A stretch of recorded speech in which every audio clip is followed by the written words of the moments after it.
So here's our agenda for today. Wait, Dr. Bard has just popped in. We'll see if Tabitha can get in here next. Um, Tabitha has a few updates for you. She's going to talk about the study of the parenting app comparing to a website and generally the use of technology for parenting in Oklahoma. And she's also going to describe this thing that we're going to use called photo voice. Dr. Bart is going to give us an overview of the learning session that we think we're going to have in November. Um, and he's going to talk about planning your next PDSA project. Pilar will give us a quick update on the referral numbers. And then Elizabeth Fankhauser is going to talk to us about the Innovation Sustainment Project.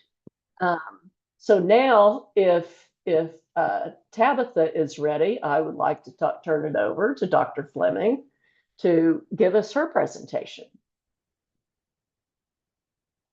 Sure, give me just one moment to get my slides up. That's what I was thinking. You might need to get your slides up. Yes, but Um, thank you for getting us kicked off. yeah, you bet.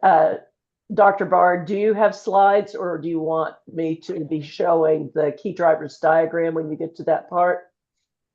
Put mine at the end of Tabitha's. Oh, okay, good. Great. All right, so I'm opening up the server. So thank you everyone for being here. It's good to see such a good turnout.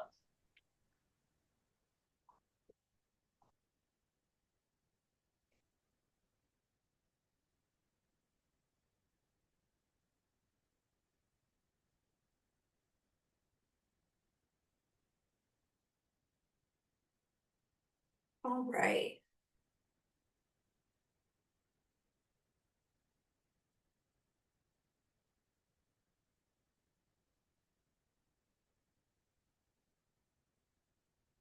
The slides, put them on the share screen now.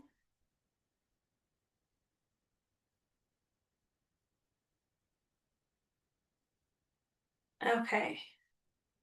I realize this is an ominous first slide, but I'm talking about projects that have come to an end. We're kind of at a time of turnover, as it were, with our various evaluation projects. So we have wrapped up all of our data collection for the Health Access and Technology Survey.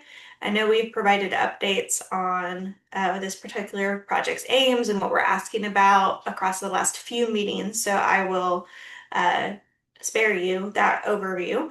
But as a reminder, we're hoping to interview at least 50 folks from 3 groups. This included 50 from our home visiting clients who were considered to be strongly engaged, 50 who were considered to be weakly engaged. That level of engagement was determined by the number of visits attended. And then for our comparison group, we were collecting from the WIC rosters. And we were able to start recruiting folks in Spanish here at the end of the summer into this early fall time. So what you're seeing here are totals. If you're able to, the gray graph or bars is showing you the total number of people overall, and then we have it broken down by language spoken or primary language spoken. So thank you to all for explaining this project to your clients if they asked about it and supporting us getting that done.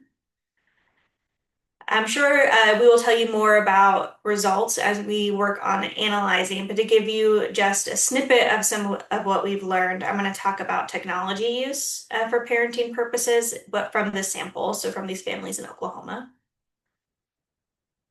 We asked about what various practices or parenting activities they might perform on a digital plateau, and we heard from folks that the most common reason they'll use the internet or something digital for parenting is for social communications, followed by information seeking, so trying to learn more about the various parenting topics, and then last, either content creation or consumption.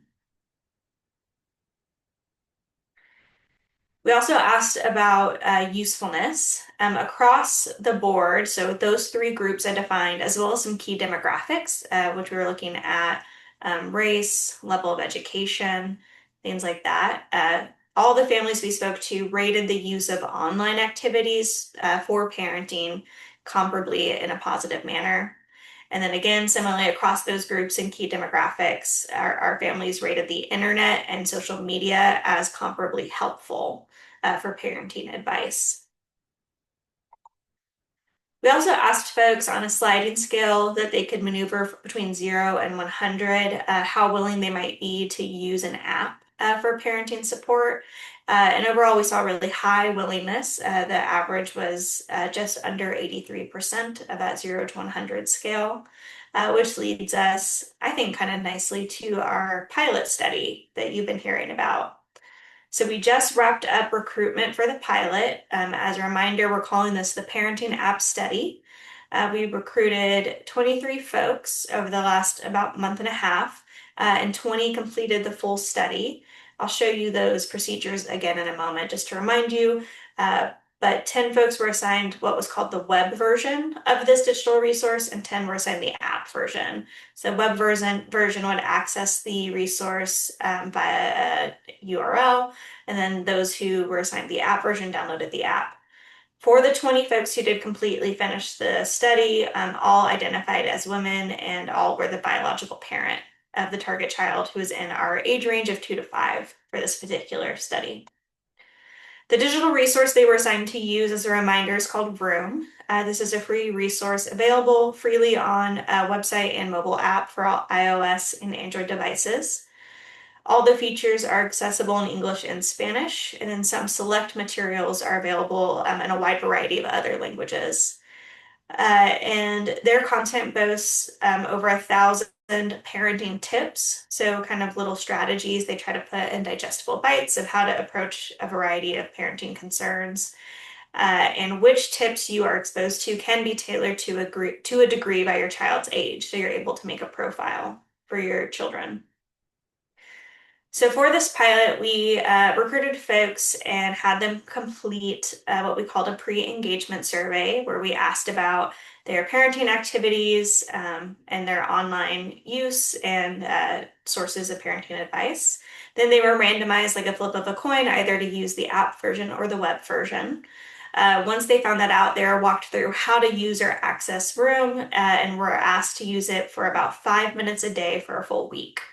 After that week, they completed another survey where they answered again about their parenting behaviors and their view as a user of that resource. And they completed a qualitative individual interview so we could learn more about their perspective and what they thought of that app or website.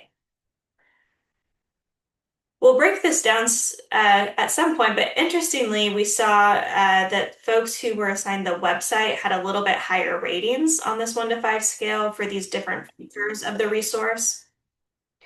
So there were questions about how engaging it was, for example, like how fun it could be, its functionality, its aesthetics or how it looked, the information it provided, and then some general kind of overall quality questions. And then they were able to give a 5-star rating at the end. Across the board, you can see that they had a positive experience in both groups across these domains, with some of these ratings a little bit higher for the website group. We've not delved into analyzing the qualitative data yet, although we have all of our transcriptions and are looking forward to developing our code book. But those who completed the individual interviews did have an initial meeting to go over some initial impressions. So they shared the kind of major themes that recurred in the interviews they were completed. And just to share some of those insights with you now, the parents who participated found Vroom to be easy to use and helpful for building patience, routines, and fun interactions with their kiddos. Parents who had older kids already outside of this age range found the content less impactful, citing that they were activities or tricks and tips they already utilized.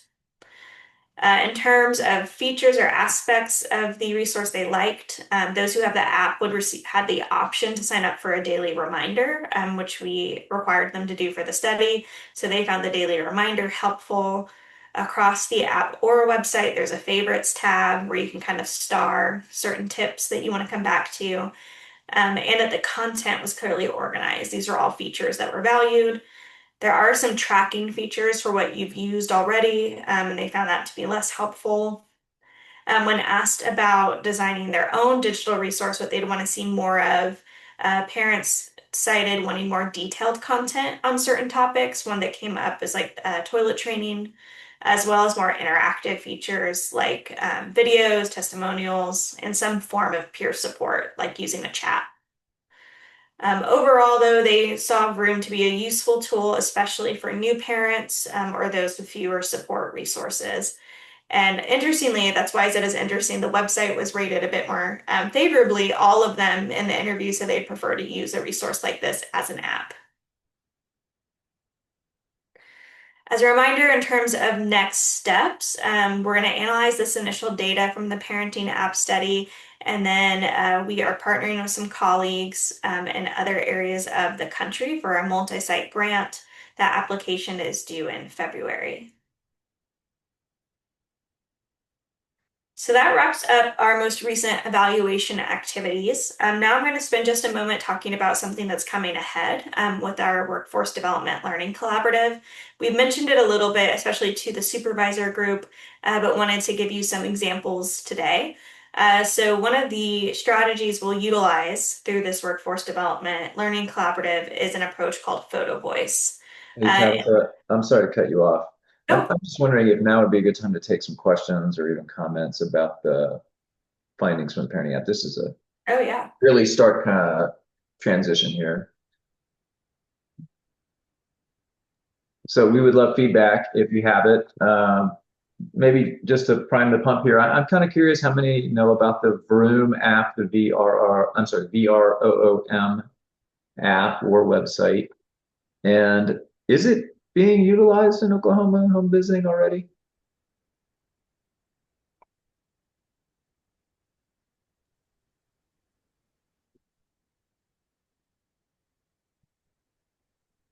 Okay, I take silence as a potential no, and we didn't think Sorry, or David, just I was trying to come off mute. No, we are not using that app. However, PAT has come up with an app called Engage, and it's their app, and we're actually piloting that a little bit right now. So that's through the PAT National Center. knew about that app. I didn't know you were piloting it. That's great to hear. Well, piloting might not be the right word. How about taking it for a test drive? Okay, well, no, that's good. Somebody just put something in the chat too. Leslie says, I only know about it because of the last monthly calls. Okay, yeah, well, all right. Well, that's sort of what we suspected. I like it in this from a lot of different angles. We like it, I think, from a lot of different angles. Not the least of which is the child development specialist team that they put together to design all of these prompts for parents. So it is a wonderful resource for that.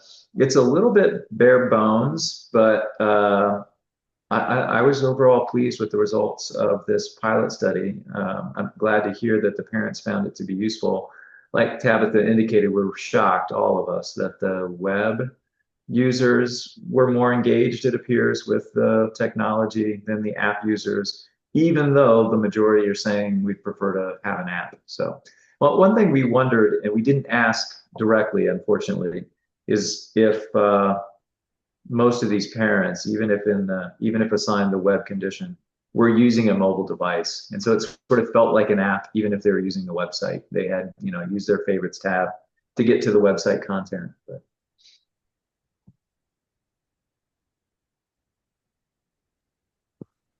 Okay, Tabitha, do you want to continue with Photo Voice? Sure. But again, if others have thoughts or feedback as you might reflect on this, or if you check out the app or website on your own, feel free to reach out to us.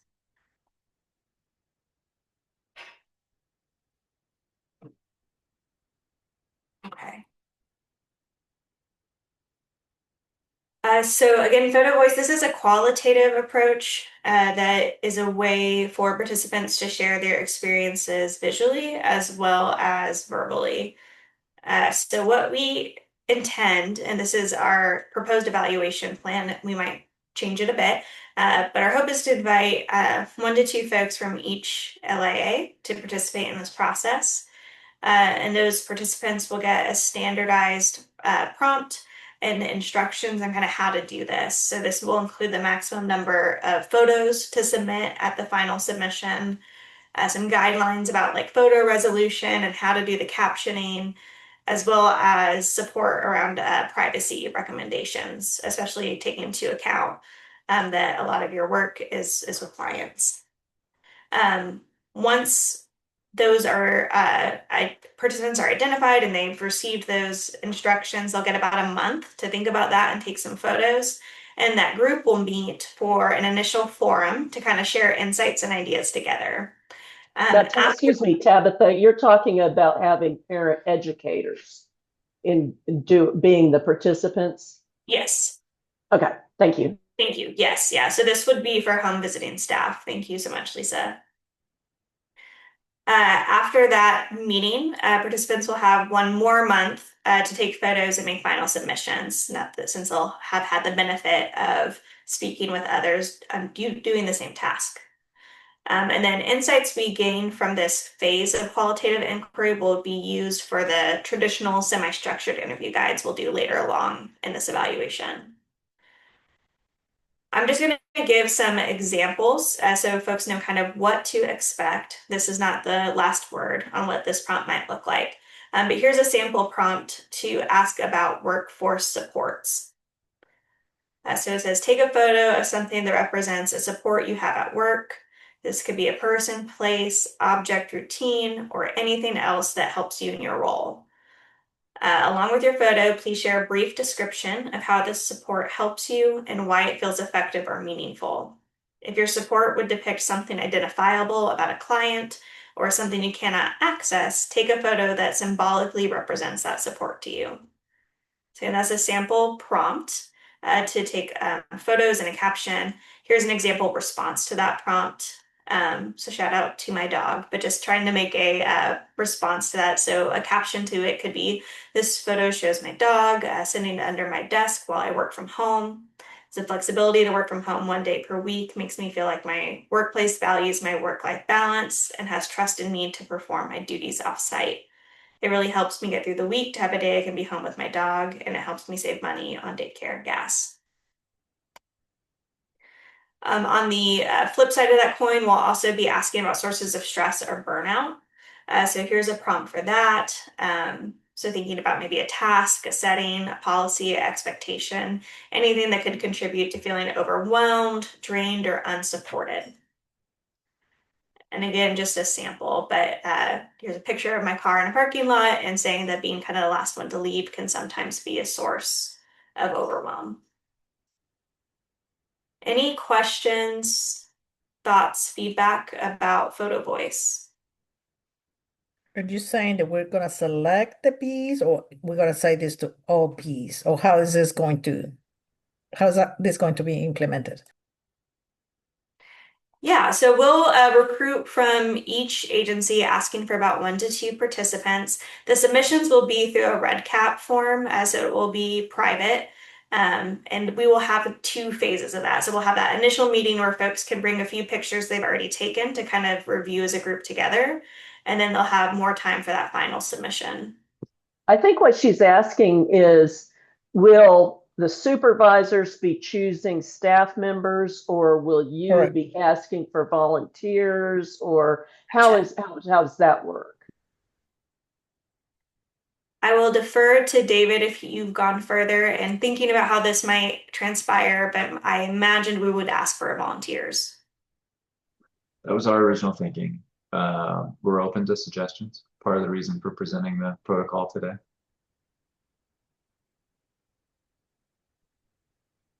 The capacity number, the 1 to 2, is really just on our end. We have to process all the responses. So, you know, I wouldn't be opposed to more than 2 from an agency, but we're likely to then randomly choose responses from only 2, just for the analytic portion of it. And are you going to send the email? We are the ones telling them. Is it a deadline when they need to say me, or what? we're going to make a broad pitch at the learning session and follow that up with an email.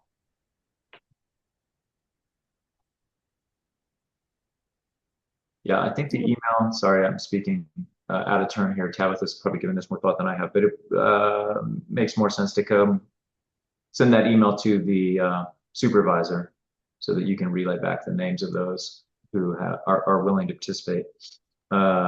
Or we could do a quick survey during the learning session, and anybody who's interested can put their name and email address onto a very short REDCap survey.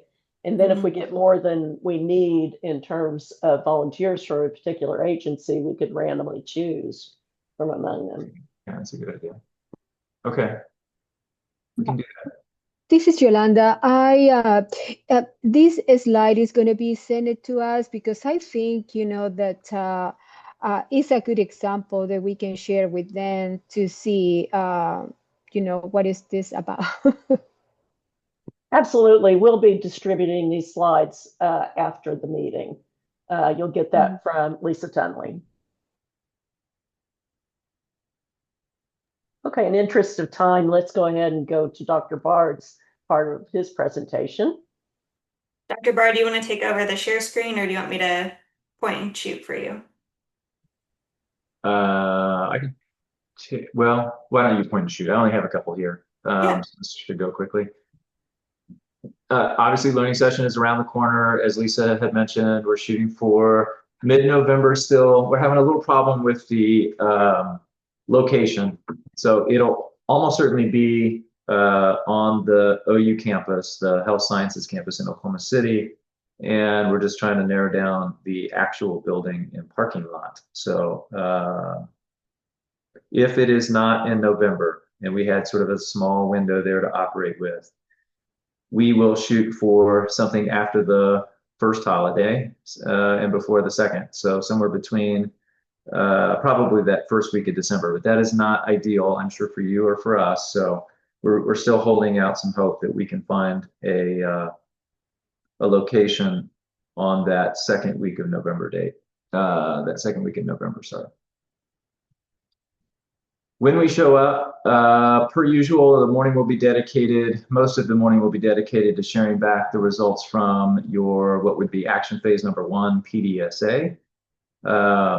As we have been doing now for a couple of years, or at least the last 3 or 4 of these learning sessions, we welcome your creativity in the presentation. So I am not delivering to you today, nor will I in the months ahead, a firm template where you have to abide by the slide number and the content. What we would like to see, however, or at least discuss as you go through your results, are first and foremost the change idea that you worked on.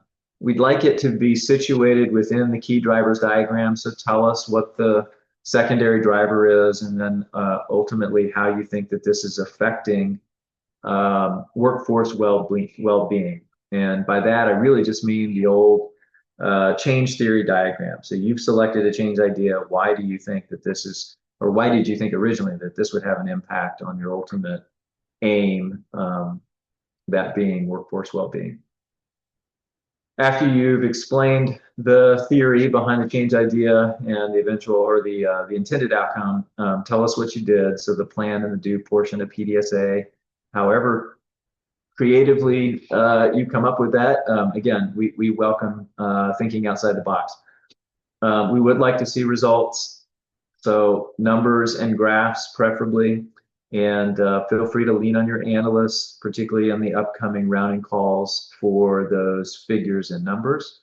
We want to help. And then last, we want a conclusion. We want to hear what your conclusion is. So I'm sure you would end up here regardless of this particular slide bullet, but you know, what did you infer from your results, and then how did that influence your decision to adopt, adapt, or abandon? Hence the ACT portion of your PDSA. So nothing new there, just a reminder. And if you have any questions, we can field those now. You certainly have at least one more rounding call to have conversations, open conversations with Lisa and team about what your presentation looks like.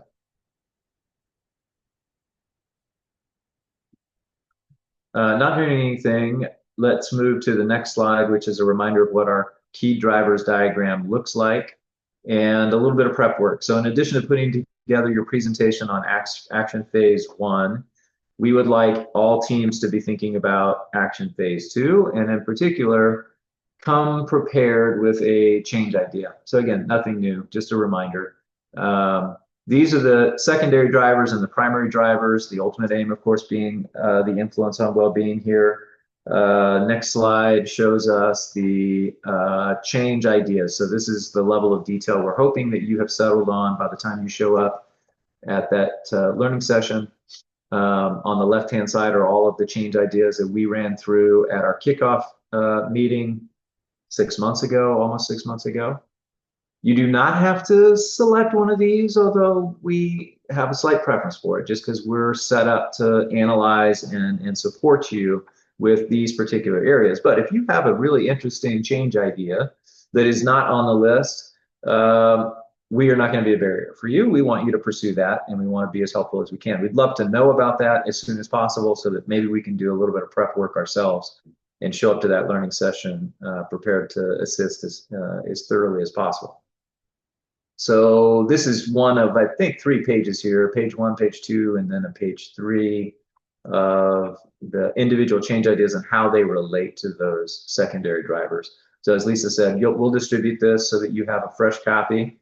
And in the staffing meetings or however your site manages your CQI touch base coordination, we'd love for you to display this and think about as a group, which of these do we want to pursue for action phase number 2? Questions?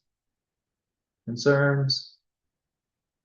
Where are we at? We're one of the last few days of September here, so you have all of October to think through this aspect, also get started on those presentations, and at least a full week in November to put finishing touches on both.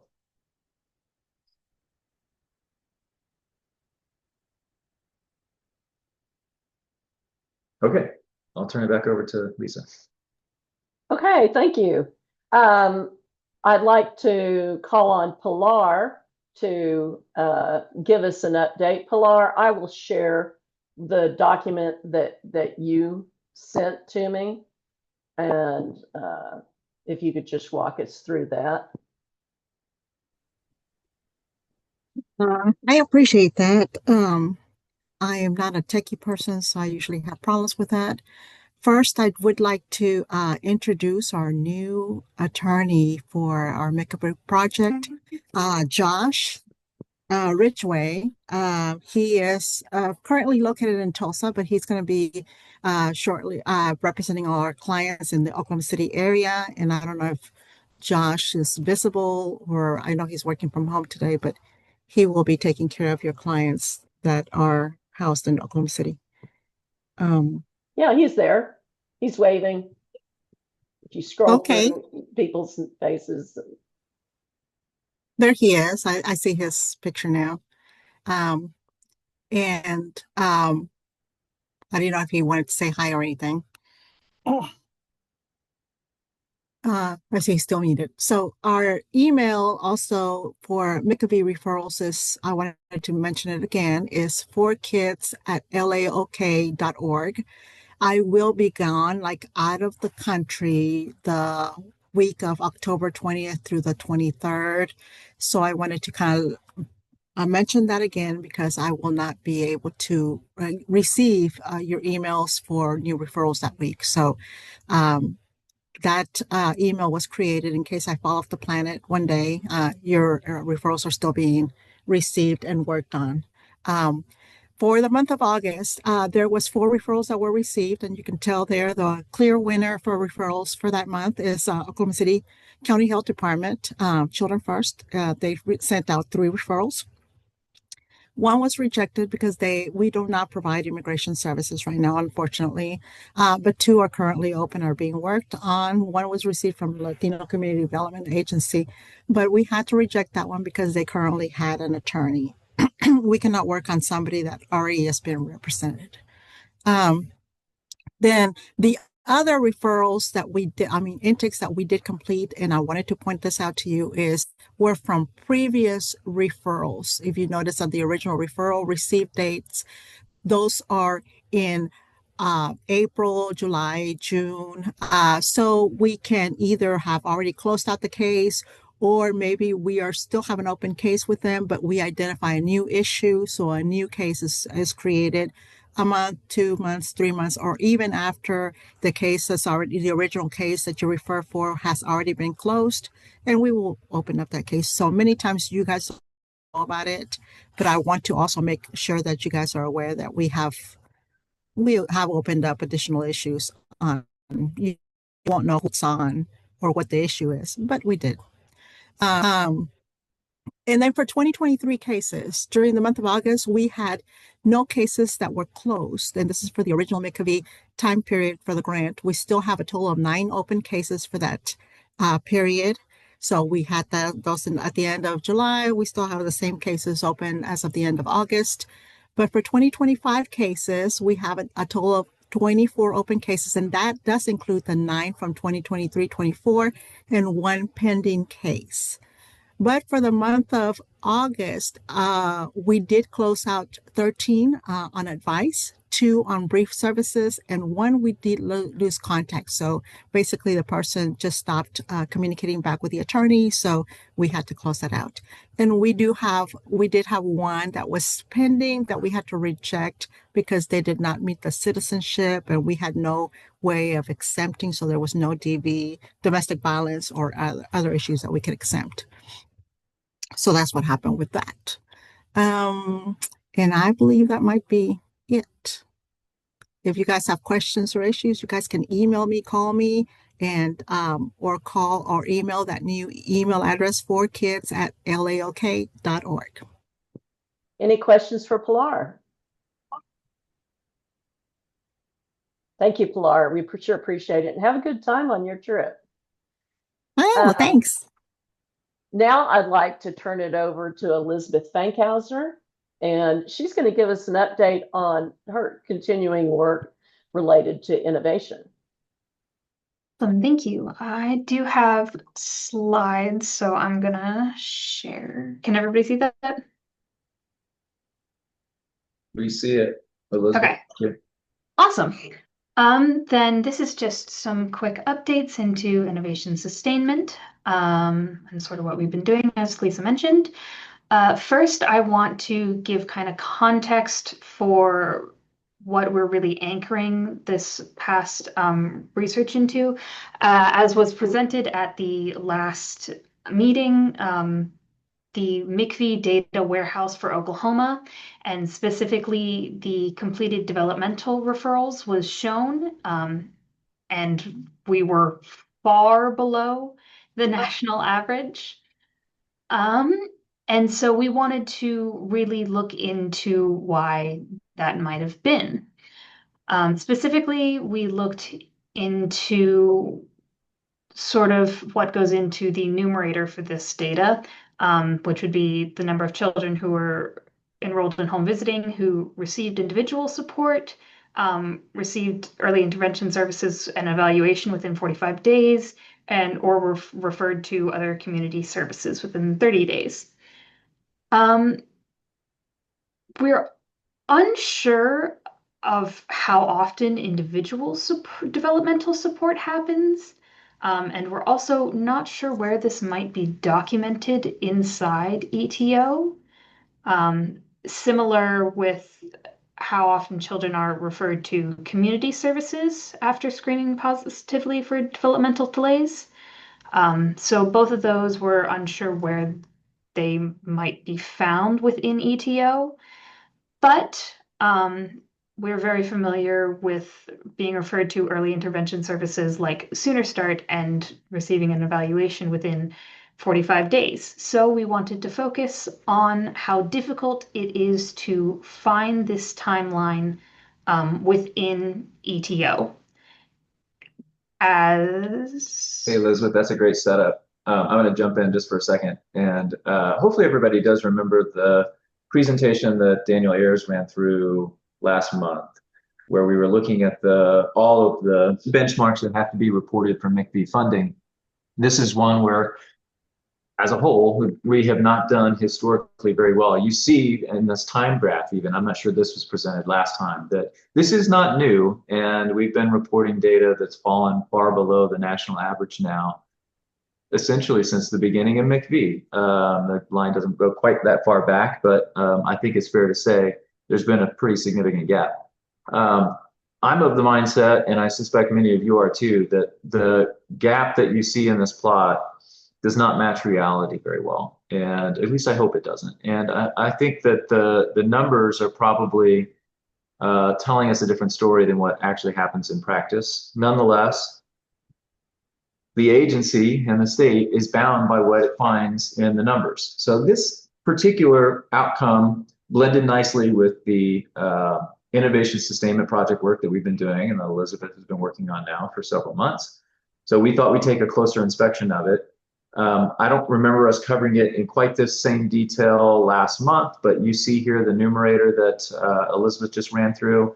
It's not boxed, but right below that, you'll see the denominator. So all the kids that get included here, who are they? Well, they're the ones that, for us in ETO, show up with a positive screen on the ASQ. That is our validated, approved by the federal government here for MIECHV purposes, developmental delay screener.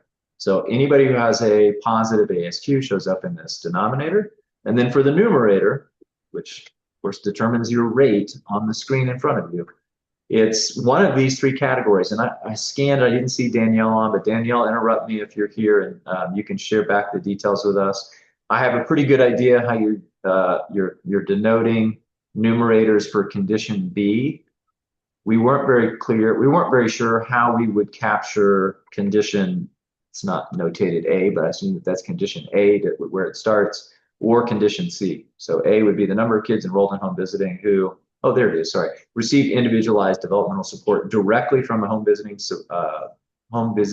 provider, or C, were referred to another community service who received services within 30 days.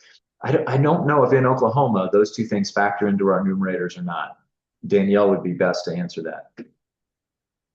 What I'd love for this group to weigh in on is condition A, receive individualized developmental support from a home visitor. How many programs provide that? If a child has a positive ASQ, how many home visitors are actually providing direct individualized developmental support? This is Yolanda. In matter of fact, pretty much all the ASQs, they come through my desk, and we have a program support, but I kind of review. Some of the educators put the ASQ or social emotional, but usually if they comes to me, and usually they do, anything, it is in the gray area or in the dark area, it is a referral, monitoring or referral, and I get on top of those. Of course, it doesn't depend of if we do the referral and it can happen that parent refuse, but we still, enter the referral and said family refuse or child has been refused to Sooner Star, and the length of the time that is out of our control. So that can be something, because if I know that I have refer a child, but maybe Sooner Star doesn't communicate it with me or with the parent, or take longer. Sooner Star or any other, that can be that we go over the 45 days. And I think that reason can happen. I don't know how they capture in ETO, but David, we're asking if her parent educators are providing services to deal with the developmental delay. Is that what you were asking? That was my immediate question, although everything Yolanda just shared is also relevant and of interest to me. But Yolanda, your parent educators, are they ever providing developmental support to a child who did have a positive ASQ screen? I mean, Like trying to help them get oh, better. yes, yes, Yeah. of course. Yeah, yeah. Of course. I mean, it is, that's what we do. If the parent, if the child score a low, and I mean, it may even know they need a referral to the further services, but if they need more help for motor, yes, they do. They do. And So if that is your question, yes, they do do. you log that in ETO when that happens? Or do they log that in ETO?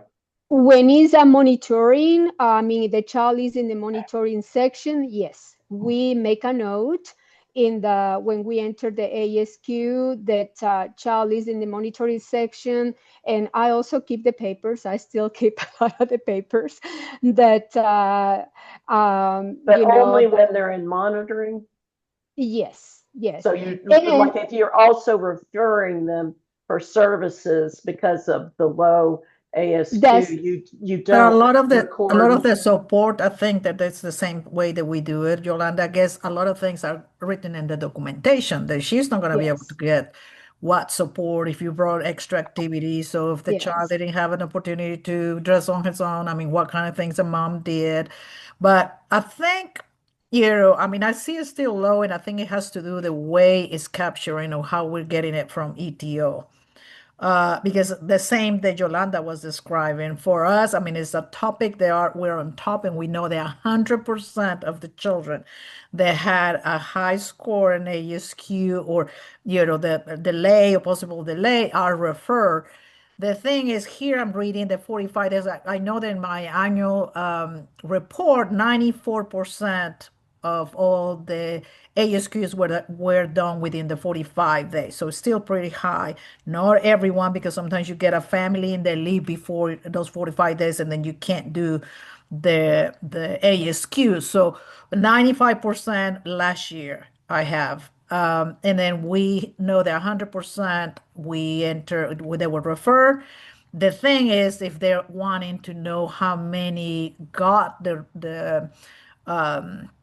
an evaluation, then that's when, that will be open. That will stay there. So it will not be within, I don't know what's the time frame that they put in, but because we might send that to sooner start, and we did already had the issues that we had in our last developmental CQI, that many just fall into the cracks, or they don't, I don't know what happens, but they don't get an evaluation, or they're denied, and we look for another way to place them in another place. We have that situation, and then we end up putting the child, but it takes longer than the period of time that maybe they're measuring if they got an evaluation within. I don't know if it's also a time frame or not, but I think it's how you do or what kind of things you check marks, because I had at my site visit for Safe Care last week, and they were mentioning something about the for tobacco use. So is they're saying, of course, you can see that the referral tracking form has that, but if you didn't check mark that aspect into, I think it was I don't know if it was in the documentation that has also a little check mark, and it said not just here but here, because that's where they pull it. So it's more where you pull in from the information from. So it'd be great to know where you're getting the information from to verify, do we have those boxes checked? Yeah, great. Susan, That's you've had exactly what we're glad to do today. Susan, you've had your hand up for quite a while. Yeah, just from the perspective of the state, just exactly what Patty and Yolanda said. A lot of times when we do a screening on the ASQ and they are in the caution area and we refer them to Sooner Start, they don't always qualify for Sooner Start. So what do we do next? So one of the things that we've kind of built into policy that doesn't work for everybody around the state, especially Oklahoma County, is making sure that they also get a referral to child guidance, because child guidance, they can be seen by either a speech path behavioral health clinician or child development specialist. Now, Oklahoma County Child guidance works a little bit differently, so we can't take advantage of it as well as we can in some of the other counties. But that is something that we ask them to do, is to use child guidance as a resource if possible, and it's available in their county. And again, the one in Oklahoma County operates a little bit differently than the other ones. So we ask them to do that, and then the parent educators, part of the curriculum, which is built into the curriculum, are those exercises and those things that they can do with the families if a child is in the caution area on the ASQ. So they have that tool in their toolbox as well. And then as far as measuring an ETO, one of the things that we're looking at, because what we're finding is that our measurement isn't as, like David, you said, you look at it and you're like, yeah, I know it's different than what the data is saying. We know these things are happening. And so we're looking at adjusting, maybe changing, figuring out how to more accurately capture those referrals to either early intervention, nutrition services, things like that. So I don't know if that helps. Thank you. Yolanda? Oh, I also wanted to make, of course, we refer to, it is, in the dark area, yes, it's a referral, at least, the parents deny or whatever happened. But also I'm thinking, and I don't know, again, I don't know how the data is pulled, but also if a child, I mean, we do ASQ constantly, but if a child is already receiving services and we do an ASQ, we may don't have to refer because he's already receiving services. So what I do is leave it in ongoing because the child is receiving services. But I was very surprised, when I think Patty and I, we were talking afterwards about, those numbers, because I mean, we were also in the 90s to all the screenings last year. So I don't know. I think it had to do with the time frame, seriously. Yeah. Well, that's why we wanted to look at it. Now because of the connection to the sustainment work, we're sort of narrowly focused on that condition B here. So where they get referred to early intervention, for us, of course, sooner start, and then the services or the evaluation happens within 45 days. Elizabeth is going to show you a couple more slides here about if we were trying to pull that data out and report it to the feds, where we would look. But I did want to point out and emphasize that you've got these other conditions here, condition A and condition C, where you may not, as a group, be getting full credit essentially for the work that's being done. And that might be one way you could easily boost your rate and sort of catch up to where the national average is. Okay, thank you, David. And yes, just to re-emphasize what he said, for these next slides, we are only focusing on condition B. All right. I looked at 16 different tracked referrals from home visiting services to Sooner Start that were made in the year 2025. All information is based simply off of what I could find ETO in the referral tracking and the referral follow-up forms. Of the 16, there were four referrals that we know based off of what was placed in ETO that they completed an evaluation, and 3 of those that were found eligible for services. So only 75% of those who did complete an evaluation. As you all mentioned before when we were discussing, there are several people who just declined the referrals for one reason or another. We found 3 that just declined, but there were none that after found being eligible declined services. So if they were found eligible for Sooner Start, they did seem to proceed to accept these services.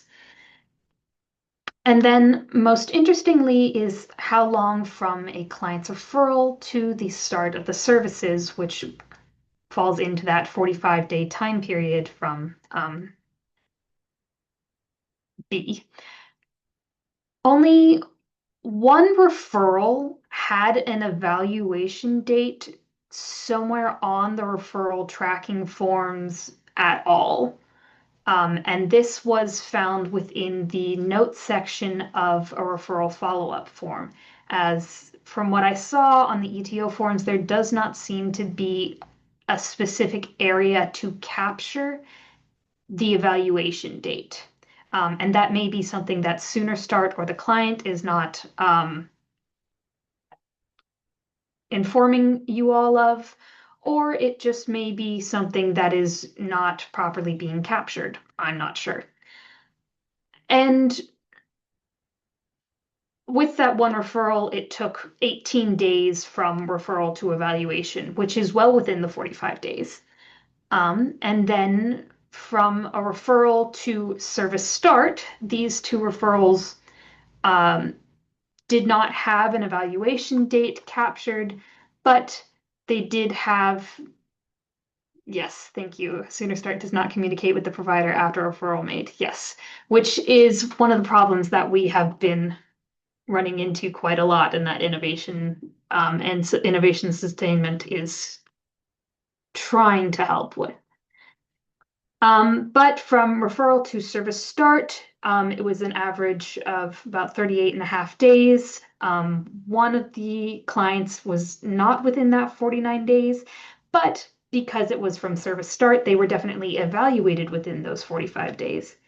And the third client example, second for referral to service start, was within 28 days. And a lot of this, as mentioned, may simply be because the information is not being given back to you all, which makes it very difficult for something like the MIECHV to capture when these evaluation dates are happening if they're not being told. So just overall, all of these dates were found in the notes section and were probably something that the client personally reflected back to the home visitor. Yeah, that's great, Elizabeth. So when we gave Elizabeth this task, we asked her, do your best impersonation of Danielle Ayers and go into ETO and see how much of this information you can find. Danielle may have more ways of doing it. We relied on, as Elizabeth said, just the referral form and the tracking form. If we rely on just those two sources, of the 16 we found for 2025, only 4 of those had information about an evaluation being completed.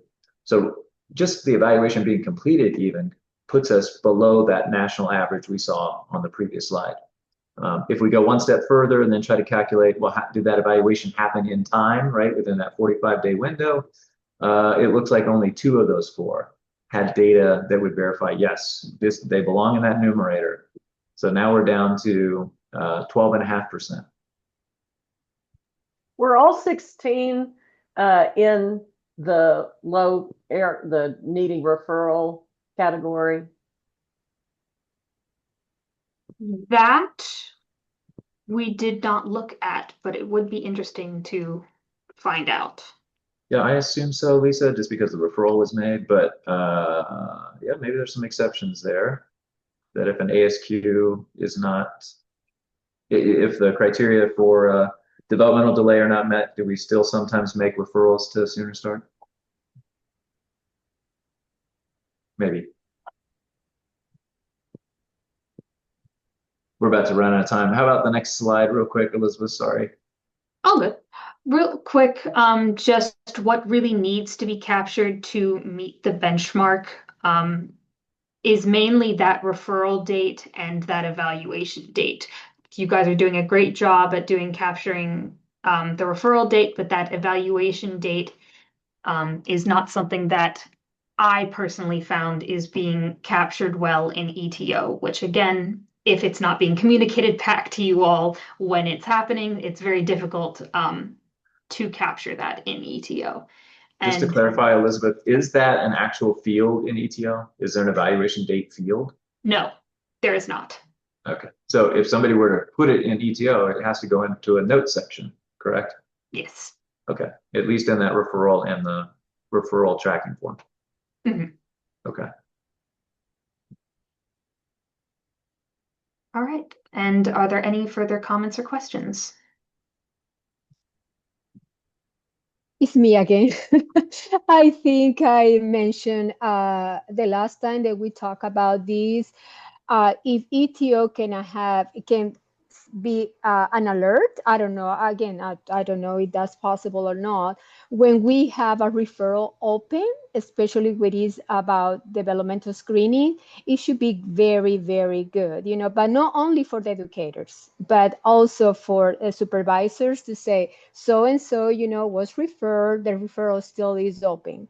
So that will be very, very helpful because, I mean, when we have a large program, and parent educators tend to get a lot of things, but I'm usually on top of the report. So if I see something, I will be questioning, if there is a follow-up with those, and that alert will, or something, will help a lot. That's a suggestion. It's a good idea.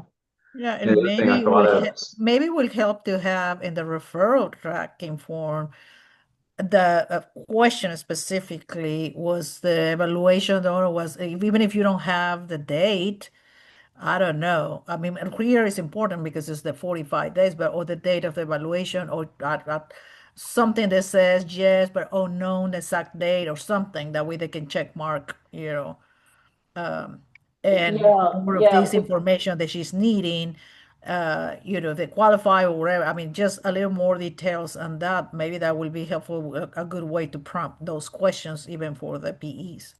yeah, and I think we have 3 of you agencies who were working on suggesting changes to ETO, and we're going to be having a meeting in October that I have scheduled. And so I hope some of these things are on your list. And please be sure to send me your lists of suggested changes. Those 3 agencies in particular need to send me their lists by the 1st of October. So that gives me a good opportunity to plug that so that I can start compiling these suggestions and we can present it to the state. All right. Thank you so very much, Eli. That was great. Of course. And again, if there's anything that pops up or someone didn't feel like they had time to speak up, feel free to email me about it. All right. Thank you. Anything else before we go? just acknowledge, I did see in the chat, Sarah and Davita mentioned that C1 seems to provide some guidance for their clients when their screener is positive. And so if that's not logged in ETO, it may not be captured. And that, again, might be one easy way to make up that gap we saw between the national average and our local average. And this is going to be an ongoing conversation. So we really appreciate your help with this so that we can bring up those numbers to reflect the reality that we're sure is happening in your agencies. So thank you so much for your time, everybody. Have a good afternoon. You too. Bye-bye. Thank you.